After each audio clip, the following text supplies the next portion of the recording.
Haleluya, puji Tuhan.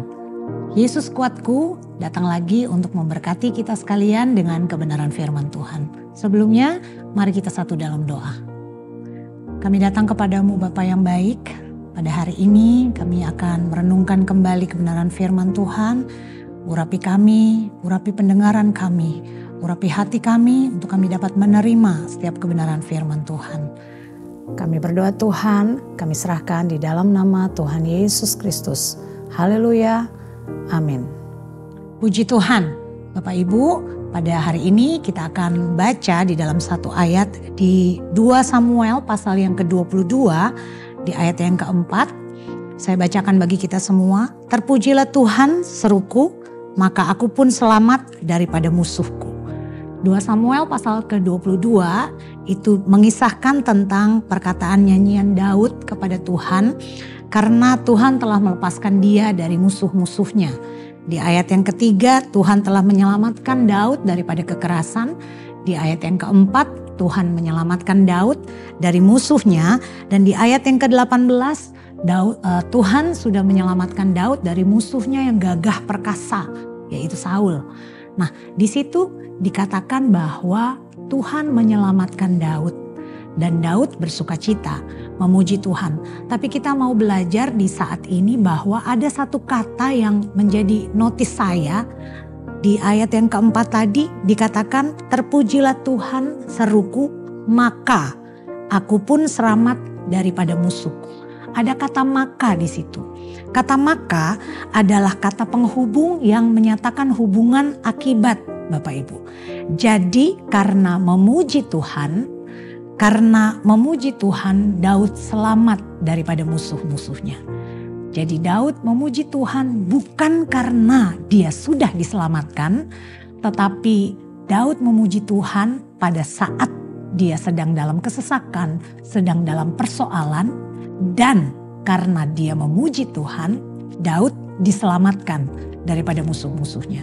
Dan kita juga mau belajar dari beberapa contoh lain di Alkitab, dari beberapa contoh tokoh Alkitab yang mengalami persoalan, mengalami kesesakan, dia memuji Tuhan, mereka memuji Tuhan, mereka menyanyikan nyanyian syukur kepada Tuhan dan Tuhan menyelamatkan mereka. Di dalam 2 Tawarik pasal yang ke-20 kita melihat ada Raja Yosafat di situ. Raja Yosafat begitu gentar menghadapi serangan daripada Bani Moab dan Amon. Raja Yosafat berniat mencari Tuhan karena dia takut luar biasa. Raja Yosafat mencari Tuhan, dia berdoa dan berpuasa. Dan apa yang dilakukan oleh Yosafat pada saat itu? Yosafat mengumpulkan orang-orang untuk menyanyikan nyanyian syukur kepada Tuhan di tengah-tengah medan pertempuran. Luar biasa Bapak Ibu, itu seperti mengadakan paduan suara gitu ya, choir di tengah-tengah medan pertempuran. Untuk apa? Untuk menyanyi, untuk memuji Tuhan, menyanyikan nyanyian syukur kepada Tuhan di tengah-tengah pergumulan, di tengah-tengah pertempuran.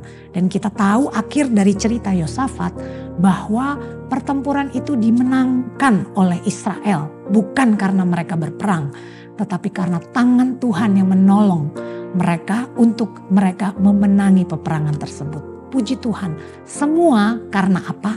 Karena ada nyanyian kepada Tuhan di tengah-tengah persoalan yang mereka hadapi. Lalu yang selanjutnya, contoh lain di Perjanjian Baru, di Kisah Para Rasul pasal yang ke-16 kita melihat ada Paulus dan Silas yang berada di penjara Filipi pada saat itu. Tangan dan kaki mereka dibelenggu di tengah-tengah penjara.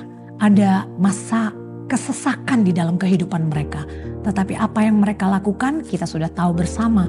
Ada pujian yang naik di hadapan Tuhan. Ada syukur yang mereka naikkan kepada Tuhan. Karena apa? Karena mereka ada dalam persoalan Bapak Ibu. Mereka ada dalam kesesakan. Dan hal yang mereka lakukan adalah mereka memuji Tuhan. Dan kita juga sudah tahu bersama akhir dari persoalan di penjara Filipi, Paulus dan Silas, adalah Tuhan membebaskan mereka. Belenggu-belenggu penjara lepas. Karena apa? Ada nyanyian kepada Tuhan. Puji Tuhan. Dari contoh-contoh yang sudah kita pelajari hari ini, kita mau belajar, kita sudah tahu bahwa di tengah-tengah persoalan, di tengah-tengah pergumulan, di tengah-tengah kesesakan, mari kita memuji Tuhan. Mari kita naikkan syukur kita kepada Tuhan. Bukan karena kesesakan yang kita alami, tapi karena tangan Tuhan selalu ada buat kita. Puji Tuhan, biarlah kita selalu yakini bahwa Tuhan ada bersama dengan kita. Dan apa yang mau kita pelajari hari ini lewat kebenaran firman Tuhan? Yang pertama, mari kita fokus kepada besarnya Tuhan. Haleluya. Jangan kita fokus kepada besarnya pergumulan kita. Jangan kita fokus kepada kesesakan hati kita. Tapi biarlah kita katakan kepada masalah kita bahwa kita punya Tuhan yang besar. Haleluya. Kita punya Allah yang luar biasa yang akan menolong kehidupan kita. Puji Tuhan. Lalu apa lagi yang bisa kita pelajari? Kita bisa pelajari bahwa sukacita orang benar, sukacita orang percaya tidak tergantung situasi dan kondisi. Sukacita orang benar itu ada di dalam diri kita. Haleluya. Biarlah setiap persoalan dan pergumulan kita itu tidak menghalangi kita untuk kita memperoleh sukacita yang daripada Tuhan. Yakobus pasal yang pertama, ayat yang kedua dan yang keempat. Biarlah kita selalu memperoleh kebahagiaan dikatakan kalau kita jatuh di dalam berbagai-bagai pencobaan. Haleluya, puji Tuhan Bapak Ibu. Biarlah begitu banyak persoalan, begitu banyak problema, begitu banyak kesesakan yang terjadi dalam kehidupan kita. Kita tidak tahu mungkin apa yang akan terjadi setelah ini. Tapi biarlah pujian syukur itu tetap naik di hadapan Tuhan. Biarlah ucapan syukur itu naik. Nyanyian mazmur itu naik di hadapan Tuhan. Karena apa? Allah yang kita sembah adalah Allah yang besar. Allah yang kita sembah, Allah yang layak untuk terima pujian dan hormat dari kita. Orang-orang yang menyembah Tuhan. Haleluya. Dan biarlah hari ini kita mau belajar. Dan kebenaran firman Tuhan dapat memberkati kita sekalian. Bahwa di tengah-tengah situasi yang tidak menentu, di tengah-tengah persoalan yang ada, kita mau tetap bersyukur kepada Tuhan. Karena Tuhan baik dalam kehidupan kita. Dan tangan Tuhan akan terus menolong, memberkati, melepaskan kita dari setiap persoalan dan pergumulan kita. Puji Tuhan, biarlah renungan hari ini dapat menguatkan kita melewati setiap problema yang ada. Tangan Tuhan ada bersama dengan kita. Puji Tuhan, kita berdoa bersama. Haleluya. Kami sudah dengar kebenaran firman-Mu Tuhan. Biarlah dalam setiap situasi kehidupan kami, dalam setiap hal yang mungkin menghimpit kehidupan kami, problema, permasalahan, pergumulan kami Tuhan, kami tetap mau katakan, kami mau tetap memuji Tuhan. Kami mau tetap katakan Engkau baik dalam hidup kami Tuhan. Terima kasih untuk setiap apa yang Tuhan berikan dalam kehidupan kami. Dan biarlah tangan Tuhan tetap ada bersama dengan kami. Menolong setiap kehidupan kami. Berkatilah seluruh kehidupan kami Tuhan. Setiap telinga-telinga yang mendengar Tuhan tayangan ini.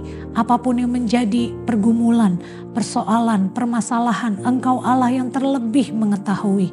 Dan biarlah nyanyian syukur itu tetap naik dari hati kami. Karena kami punya Allah yang besar. Dan Engkau sanggup menolong dan memulihkan setiap kehidupan kami. Terima kasih Tuhan, terima kasih. Roh Kudus, materaikan firman Tuhan dalam setiap kehidupan kami. Untuk kami boleh bukan hanya mendengar, tapi kami juga melakukan setiap kebenaran firman Tuhan. Terima kasih Bapa, ini doa kami, berkatilah setiap kehidupan kami dari sekarang sampai Engkau datang kembali. Terima kasih Yesus, ini doa kami mengucap syukur di dalam nama Tuhan kami Yesus Kristus. Haleluya. Amin.